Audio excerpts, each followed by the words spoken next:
Hi, everyone. Thanks for tuning in to our organizational change simulation presentation.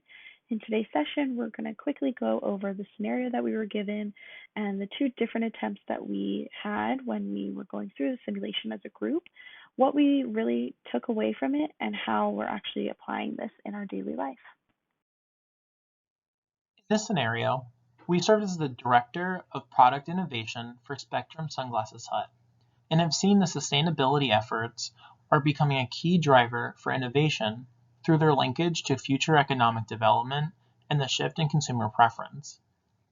Big Mart is one of our largest accounts, with retail locations across the US making up close to 30% of our annual revenues.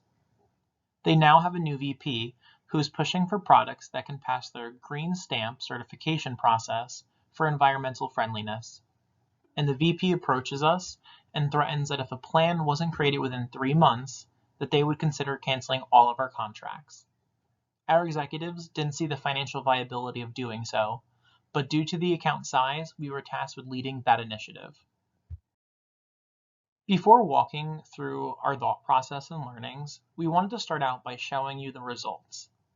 The yellow line represents our first attempt, where we ended at week 96 with only 4 adopters and a credibility score of 5 out of 10.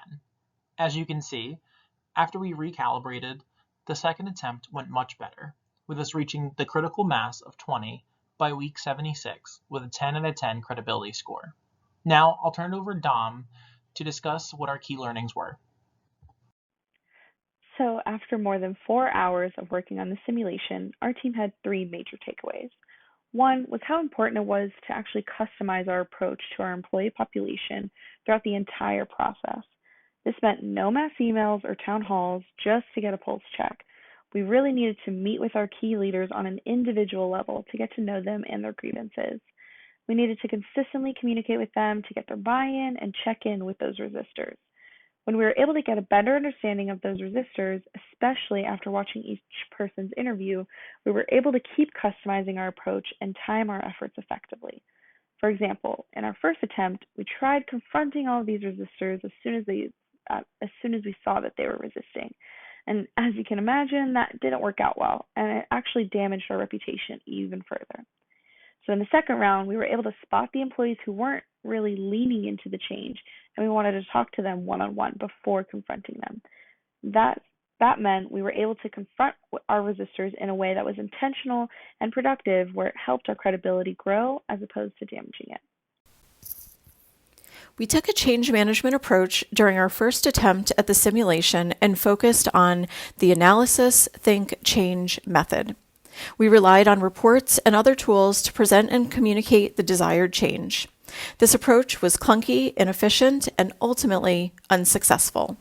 However, we quickly learned that implementing a new initiative at Spectrum Sunglass Company was no different from impacting change in today's real-world organizations, increasingly complex, and there's no one-size-fits-all solution.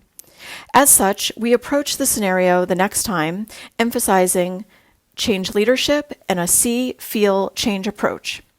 Large-scale change does not mean large-scale communication, in fact, just the opposite. Successfully leading change requires engaging and influencing employees through personalized, curated communication. With a clear vision and better understanding of each employee and the organizational dynamics, we establish trust and credibility early on, allowing us to engage employees, help them visualize the need for change, build a sense of urgency, and create buy-in throughout the process.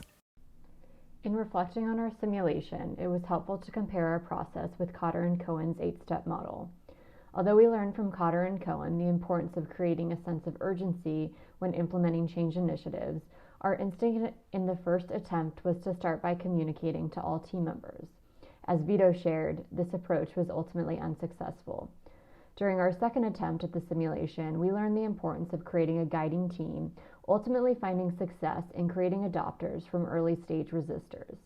By focusing on gaining buy-in from resistors, we experienced firsthand that the most fundamental problem in all of the stages is changing the behavior of people. If If I were to pick one takeaway from the simulation, it would be the importance of having credibility inside an organization when undergoing a change management effort. This comes from how many times we shouted, "We need to get our credibility up" throughout the simulation. Each of us agrees that the simulation was an effective way to go through the change process. It helps us understand the importance of building alliances within an organization, as well as what's needed to get the organizational buy-in necessary to be effective. We're looking forward to taking our learnings from the simulation out into the real world as we learn to become effective organizational change practitioners. Thank you.